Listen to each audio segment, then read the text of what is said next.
Soundproofing was awful. Like the fourth floor, people would get like trapped in rooms and stuff. Trapped in the rooms, yeah. One student had to climb outside of the building to go to another room to actually get out. There's a lot of like water damage. There was some leaking. There was a lot of paint shipping off. Temperature control was not an option. Yeah, there's like the whole place is heated by radiators, and as far as like air conditioning goes, like pretty non-existent, I'd say. Because I did have a hole through the floor down to Red Brick Blatty was the assistant conductor of bands before he went over to the main office. There basically was a hole to his office. Pianos last a long time, but when they're played 8 hours a day, they wear faster. Hughes Hall, which houses the School of Music on College Avenue, was in dire need of the renovations it received for 6 weeks in the summer of 2011.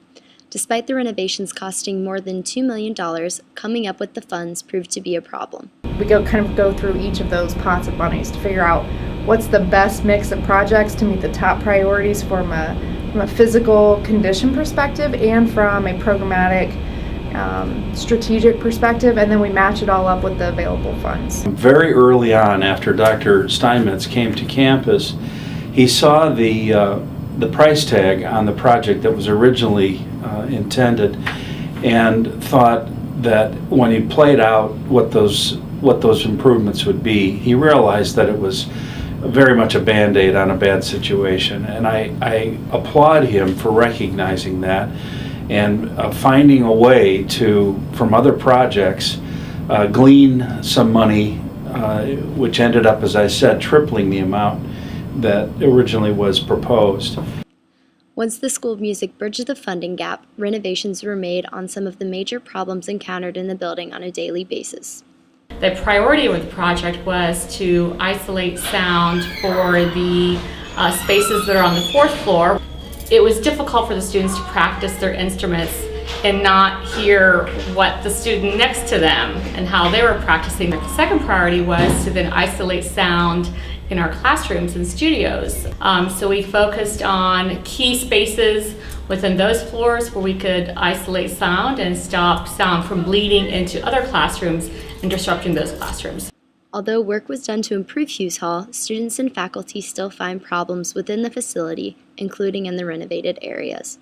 Like the soundproofing that they added, like the fourth floor is okay now. Like if you're in a room, you usually can't hear things, but like as far as like in this hallway and stuff, like all they did was add these like thin strips of like soundproofing, and it's still, I mean, they don't do anything. They literally do nothing. And they had a whiteboard here which reflected sound because it was a very hard surface. This was taken out yesterday. That was because somebody was looking for a stud. And you would think that contractors and people doing that kind of work would have a stud finder. I mean, I've never heard of a music department where the walls are so thin that the music faculty can't have instruments in their offices. I mean, we can't do that because the walls are so thin. You can't, it's a music faculty and we can't have pianos or anything.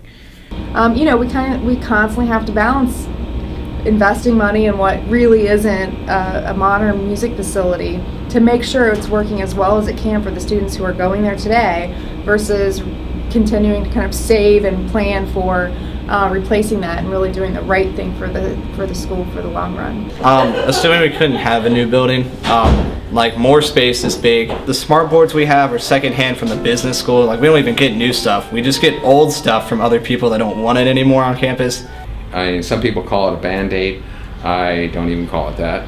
Like, I mean, this building wasn't built for music. It was like, I heard a bomb shelter, like legitimately. It was built in the 40s for like another like business or math or something, and then they turned it into a music building. So obviously it wasn't built with the intention of soundproofing. Yeah. It's pretty much the whole like high school situation where the music program never gets funding or whatever. But I mean, I understand where they get money from, where the people they give money. They want to give their money to certain things. So when we found out that Les Wexner was giving, what was it, $100 million to Ohio State, and not a penny of that was coming to us, that was a little frustrating. Not that he should, there's a lot of majors, there's a lot of buildings, but it was kind of frustrating that not a penny of that came our way.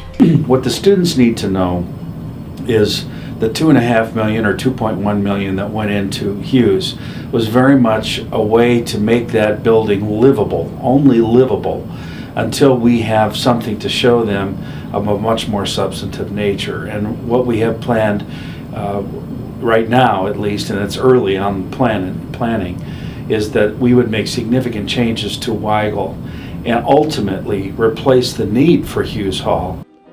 Blady said plans of revealing a capital campaign for further upgrades to the School of Music's facilities will be announced in mid-April.